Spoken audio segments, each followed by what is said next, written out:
They drenched her in gasoline, lit the match, and walked away, confident the fire would erase their secret. They didn't know they had just ignited the very woman sent to burn them down, a woman who refused to become a ghost. The air in the abandoned turpentine plant was thick enough to drink, a toxic cocktail of pine resin, decay, and Alabama humidity. It clung to Zara Riley's skin as Sergeant Dean Stryker and Officer Marcus Thorne dragged her across the splintered floor. Her hands were bound tight with zip ties, the plastic cutting into her wrists. At 35, Zara had faced down armed hostiles in dusty corners of the world as an FBI HRT operator, but the casual, almost bored cruelty of these two men was a different kind of cold. "You feds think you can just waltz in here," Stryker grunted, his voice a low rumble of resentment. He was a bull of a man, with a thick neck that strained against the collar of his uniform. "Think you can tell us how to run Serenity Creek?" Thorne, leaner and twitchier, chuckled. It was a dry, scraping sound. "The Department of Justice sends us a new sheriff, and look what we get. Some affirmative action hire trying to clean house." In the shadows near a collapsed wall stood Owen Finch, a rookie barely a year on the force. He held a heavy-duty flashlight, the beam trembling in his hand, illuminating dust motes dancing in the oppressive air. He wouldn't meet Zara's eyes. They threw her down in the center of the main processing room. A massive, rusted iron cauldron, once used to boil down pine sap, dominated the space like a pagan altar. The chemical stench was overpowering. "This is how we handle problems here, Sheriff," Stryker sneered, the title dripping with mockery. He unscrewed the cap from a red gasoline can. Thorne held Zara down as Stryker began to pour the liquid over her body, soaking her clothes, her hair. The cold shock of it made her gasp, but she refused to scream. She locked her gaze on Finch, on his pale, terrified face. "Look at me," she thought. "Don't you look away." As the gasoline fumes filled her lungs, her HRT training kicked in, a cold, clear stream cutting through the panic. Assess. Improvise. Survive. Her eyes darted around the floor. Splintered wood, piles of debris, and there, almost hidden beneath a sheet of rotted canvas, a dark iron ring. A cellar door. Old factories like this, especially in storm-prone Alabama, often had them. Stryker tossed the empty can aside. He pulled a wooden match from his pocket, striking it against the cauldron.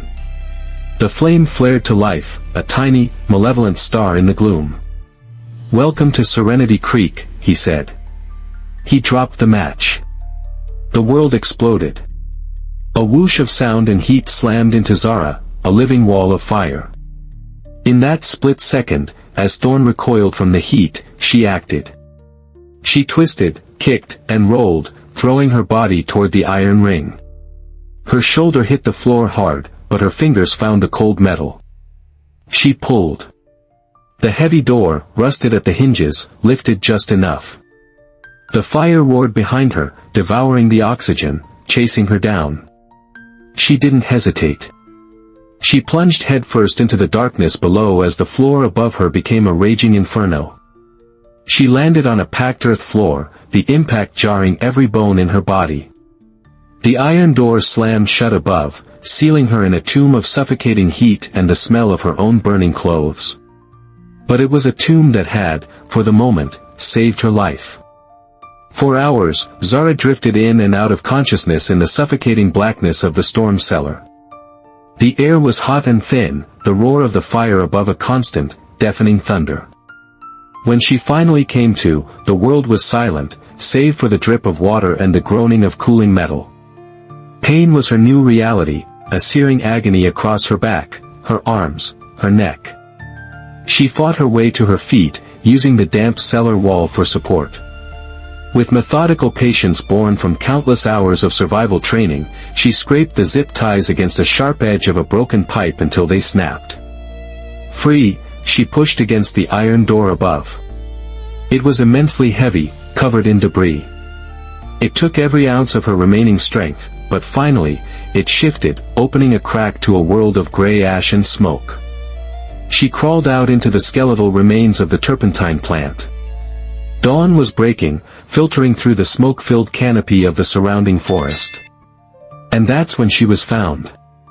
Silas Blackwood, 72, a retired smoke jumper, had seen the plume of smoke from his cabin miles away. He knew fires.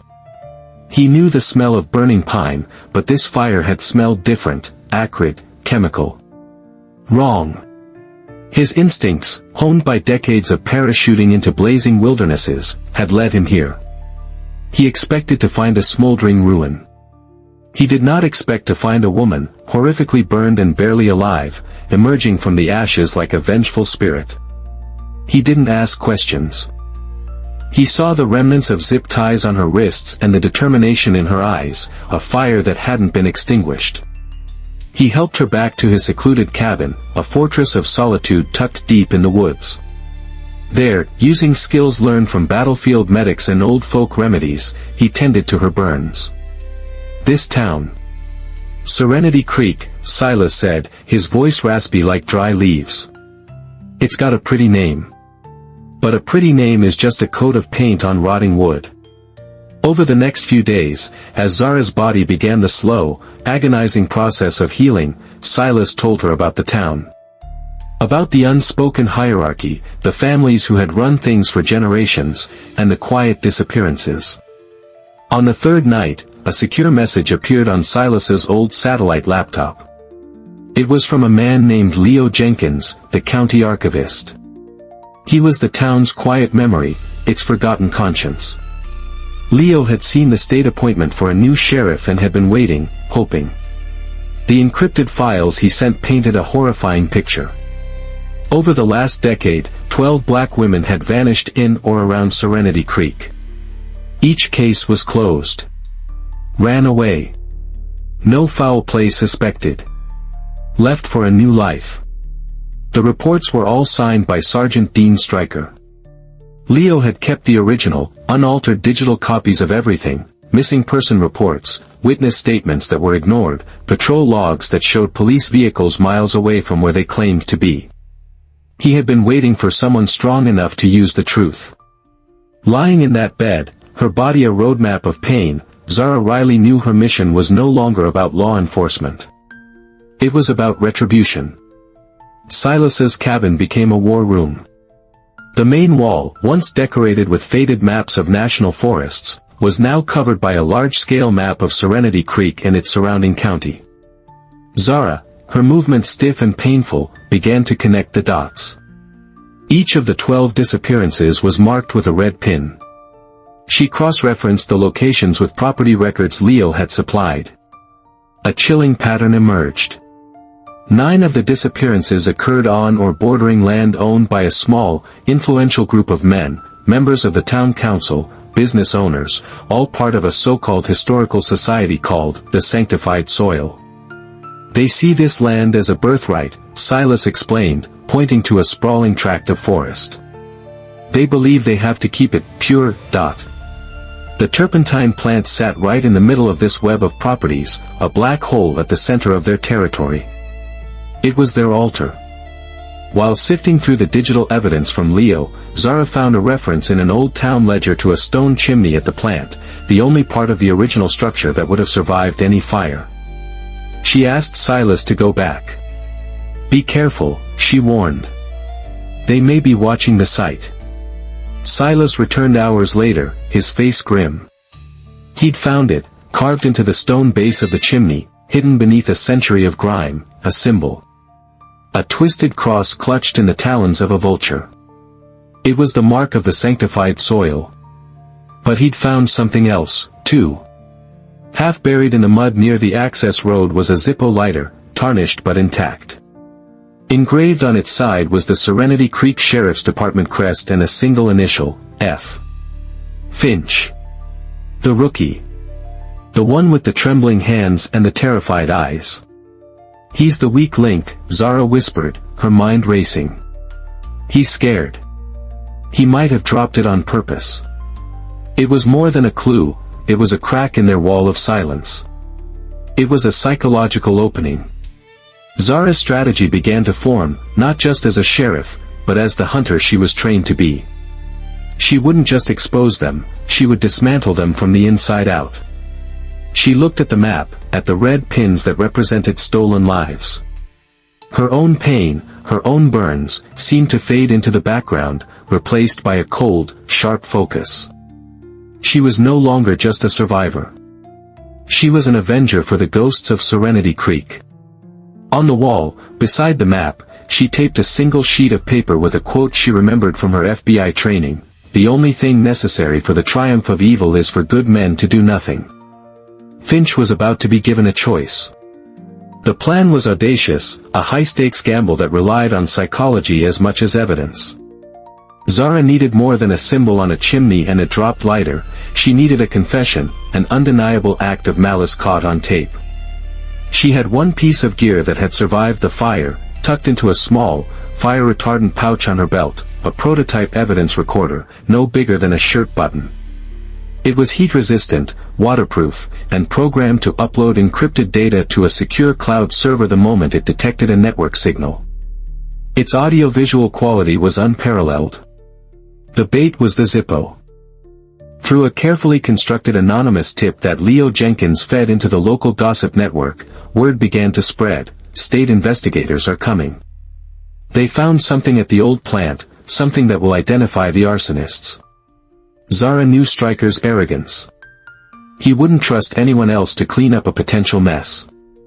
He would have to go back himself. 2 nights later, under the sliver of a new moon, Zara returned to the ruins. She attached the button camera to her soot-stained shirt and activated it with a quiet voice command: "Let the record show." Then, she waited in the shadows of the great stone chimney. Headlights cut through the trees. A department SUV crunched to a halt. Stryker and Thorne got out, their flashlights cutting nervous arcs through the darkness. They were agitated, their voices sharp and low. "Should have just buried her," Thorne muttered, kicking at a piece of charred timber. "Shut up," Stryker snapped. "We find what they're talking about and we get out." That's when Zara stepped out of the shadows. For a moment, both men froze, their faces masks of pure disbelief. They were looking at a ghost. Zara's face was partially illuminated by their flashlight beams, the burned scars on her neck and arms stark and angry. The shock quickly curdled into rage. "You just don't know when to die, do you?" Stryker snarled. They lunged at her. This time, there was no pretense, just brutal violence. Thorne pinned her arms while Stryker delivered a punishing blow to her jaw. The world swam, but the tiny camera on her chest kept recording, capturing every grunt, every curse, every sickening thud. They dragged her toward a deep, water-filled pit where the plant's refuse was once dumped. "Let's finish this right," Stryker said, breathing heavily. Bleeding from her mouth, Zara lifted her head. Her voice was a raw, broken whisper, but it was clear and steady. "My name is Zara Riley. I am the duly appointed sheriff of this county. And you are attempting to murder a sworn law enforcement officer." Stryker laughed, a chilling, ugly sound that the camera's microphone captured with perfect fidelity. "In Serenity Creek, I am the law." He shoved her head under the stagnant, oily water. The camera recorded the struggle, the desperate thrashing, and then, as Zara's body went limp, it recorded Stryker and Thorne standing over her, panting, confident their work was finally done. It recorded them walking away, their silhouettes disappearing into the night. It recorded everything. And miles away, as soon as Zara's phone, hidden nearby, picked up a faint cell signal, the file began its silent, unstoppable journey to the cloud. The Serenity Creek Cotton Blossom Festival was the town's annual showcase of manufactured grace. White tents dotted the town square, the air filled with the scent of fried chicken and sugar-dusted funnel cakes. On the main stage, Mayor Vance, a man whose family had been in power for a century, was delivering a speech about tradition, heritage, and the unbreakable bonds of community. Behind the stage, Leo Jenkins, wearing a volunteer IT badge, made a final adjustment to the video feed for the 20-foot LED screen behind the mayor. No one paid any mind to the quiet, unassuming archivist. In his pocket, a small burner phone was connected to the video switcher. At exactly 7:15 p.m., as Mayor Vance reached the crescendo of his speech, Leo pressed a single button. The screen behind the mayor flickered and went black. A collective gasp went through the crowd. Then, a new image appeared, shaky but horrifyingly clear. The ruins of the turpentine plant at night. The sound of a punch. A woman's grunt of pain. The crowd saw Stryker's face, twisted in rage. They saw Thorne holding a woman down. And they heard Stryker's voice, amplified by the festival's sound system, echo across the square, "In Serenity Creek, I am the law." The video played out in its entirety, the declaration of Zara's identity, the brutal drowning, the casual departure of the two officers. A dead, profound silence fell over the 3,000 people in the square. Mayor Vance stood frozen at the podium, his face ashen. Stryker and Thorne, standing in a cordoned-off VIP area, looked around in wild panic. Then, a figure emerged from the side of the stage. It was Zara Riley. She wore a simple dark jacket. She didn't need to hide her scars, they were her testimony. The burns on her neck and hands were visible to everyone. She walked to the center of the stage and stood there, saying nothing. In her raised hand, she held a single object that caught the stage lights, her sheriff's badge, scorched black and warped by the heat of the fire. She didn't need to speak. Her survival was the only statement necessary. At that exact moment, the wail of sirens cut through the stunned silence. Not the familiar yelp of the local police, but the deep, guttural roar of federal vehicles. FBI tactical vans screeched to a halt at the edge of the square, and agents, led by a sharp-eyed woman in a navy blue windbreaker, poured out. Agent Isabella Rossi of the Public Corruption Unit held up a federal warrant. "Dean Stryker, Marcus Thorne, you are under arrest for the attempted murder of a federal officer and conspiracy against rights." As agents swarmed the stage, cuffing the stunned officers and a stammering Mayor Vance, the crowd finally broke its silence. It wasn't applause. It was a low murmur, a ripple of whispers, the sound of a town's carefully constructed reality shattering into a million pieces. The arrests at the festival were only the beginning. The rot in Serenity Creek ran deep, all the way to the county courthouse. The federal investigation, fueled by Leo's secret archives and the video evidence, quickly led to Circuit Court Judge Alastair Cromwell. Cromwell, a man lauded for his wisdom and piety, was the silent protector of the sanctified soil, using his bench to bury cases, intimidate witnesses, and ensure the town's dark secrets remained buried. The final nail in his coffin came from an unexpected source, a young court clerk whose family had been ruined by one of Cromwell's unjust rulings years ago. He had secretly recorded a phone call where the judge discussed the Zara Riley problem with Mayor Vance, callously outlining a plan to have her declared mentally unstable and removed from office. Cromwell's fall from grace was swift and spectacular, sending shockwaves through the state's legal establishment. 2 months later, Zara Riley was officially sworn in as Sheriff of Serenity Creek. The ceremony was not held at the courthouse, but on the steps of the rebuilt African Methodist Episcopal Church, a building that had itself been firebombed during the Civil Rights era and had risen from its own ashes. There were no politicians on the stage. Instead, the families of the 12 missing women stood with her, holding faded photographs of their lost mothers, sisters, and daughters. Zara placed her hand on an old family Bible held by Silas Blackwood. Her oath was her own. "I swear," she said, her voice carrying over the quiet crowd, "to serve the truth, not tradition. To protect the voiceless. And to never forget that a badge is not a shield for the powerful, but a shield for the vulnerable." After the ceremony, as she began the monumental task of rebuilding the department, a young white officer who had been on the force for 5 years approached her. He had been one of the many who had silently resented her appointment. "Sheriff," he began, his voice hesitant. I want to be a part of what you're building. If you'll have me." Zara looked at him, her gaze steady and searching. She saw fear, but also a flicker of genuine resolve.